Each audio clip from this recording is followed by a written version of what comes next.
शीतल का पति रोज़ शहर से रसमलाई लेकर आता था और रोज़ शीतल को खिला देता था। रसमलाई खाते ही शीतल सो जाती थी और शीतल करीब 7 दिनों से अपनी सुहाग रात नहीं मना पा रही थी। इस वजह से शीतल ने एक दिन ठान लिया कि वह आज रात नहीं सोएगी और वह अपने पति विजय के आने का इंतज़ार करने लगी। शीतल ने जल्दी से नाइटी पहन ली और बेड पर बैठकर विजय का बेसब्री से इंतज़ार करने लगी। शीतल आज सच जानना चाहती थी कि आखिर रसमलाई खाते ही मुझे नींद क्यों आ जाती है और मेरा पति मेरे सोने के बाद मेरे साथ क्या करता है जिससे मेरे कपड़े गीले हो जाते हैं। जब रोज़ रोज़ यही सब होने लगा तो शीतल को अपने पति पर शक हुआ।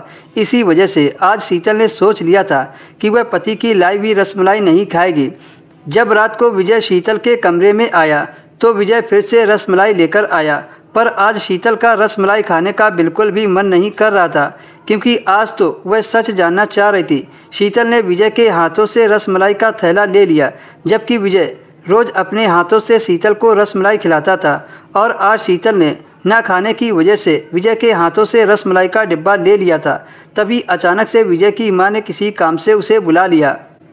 इतने में शीतल को मौका मिल गया। उसने रसमलाई को खिड़की से बाहर फेंक दिया और डिब्बा खाली करके वहीं रख दिया और बेड पर लेटकर सोने का नाटक करने लगी। कुछ देर बाद जब विजय कमरे में आया तो उसकी जान निकल गई। जो कुछ उसने देखा उसको अपनी आंखों पर यकीन ही नहीं हुआ। विजय ने शीतल को सोया देखकर एक गिलास उसके ऊपर पानी डाल दिया। शीतल ने आंखें नहीं खोली क्योंकि वह आज दूध का दूध पानी का पानी करना चाहती थी।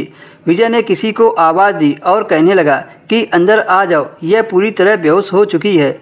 अगले ही पल एक खूबसूरत लड़की शीतल के कमरे में चली आई।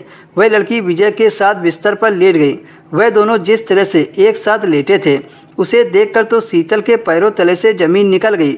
इससे ज़्यादा कुछ देख पाने की शीतल की हिम्मत ही नहीं हुई। वह उठकर बैठ गई। शीतल के इस तरह से उठकर बैठ जाने से उन दोनों की आंखें फटी की फटी रह गई। शीतल ने गुस्से में पूछा कि मुझे सच सच बताओ, ये लड़की कौन है और तुम रसमलाई में ऐसा क्या मिलाकर खिलाते थे जिससे मैं बेहोश हो जाती थी? तुमने मेरे साथ ये सब क्यों किया? शीतल के अंदर तूफान उठ चुका था जो अब थमने वाला नहीं था। वो सवाल पर सवाल किए जा रही थी। दोस्तों, अगर आपने अभी तक वीडियो को लाइक नहीं किया तो वीडियो को लाइक कर दीजिए और हर रोज़ नई नई कहानियाँ सुनने के लिए हमारे चैनल को सब्सक्राइब कर लीजिए।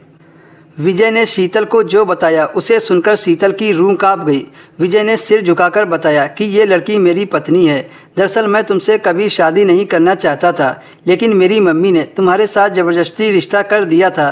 विजय ने बताया कि तुमसे शादी करने से 1 सप्ताह पहले ही हमने शादी कर ली थी, पर मेरी शादी होने के बावजूद भी मेरी मम्मी ने तुमसे शादी करा दी और इससे तलाक देने को बोला था, पर मैंने इसे तलाक नहीं दिया था क्योंकि इससे मैं प्यार करता था और मेरी माँ तुम्हें इस घर की बहू बनाना चाहती थी। इस वजह से हमारी 2 शादियाँ हो गई। विजय ने यह भी बताया कि उसने उस लड़की को छत पर बने एक कमरे में रखा था और छत की सीढ़ियों पर मैं ताला लगा देता था ताकि कोई भी छत पर ना जा पाए। मैं जानबूझकर रसमलाई में नशे की दवा मिलाकर तुम्हें खिलाता था ताकि मैं अपना वक्त इसके साथ गुजार सकूं। तुम बेहोश हो गई या नहीं, इसके लिए मैं तुम्हारे ऊपर 1 गिलास पानी डालकर चेक करता था। मैं तुमसे शादी नहीं करना चाहता था, लेकिन मेरी माँ ने जब आत्महत्या करने की धमकी दी तब जाकर मैंने तुमसे शादी की थी। शीतल, मुझे माफ़ कर दो। सच जानने के बाद शीतल के पास कहने के लिए शब्द नहीं बचे थे।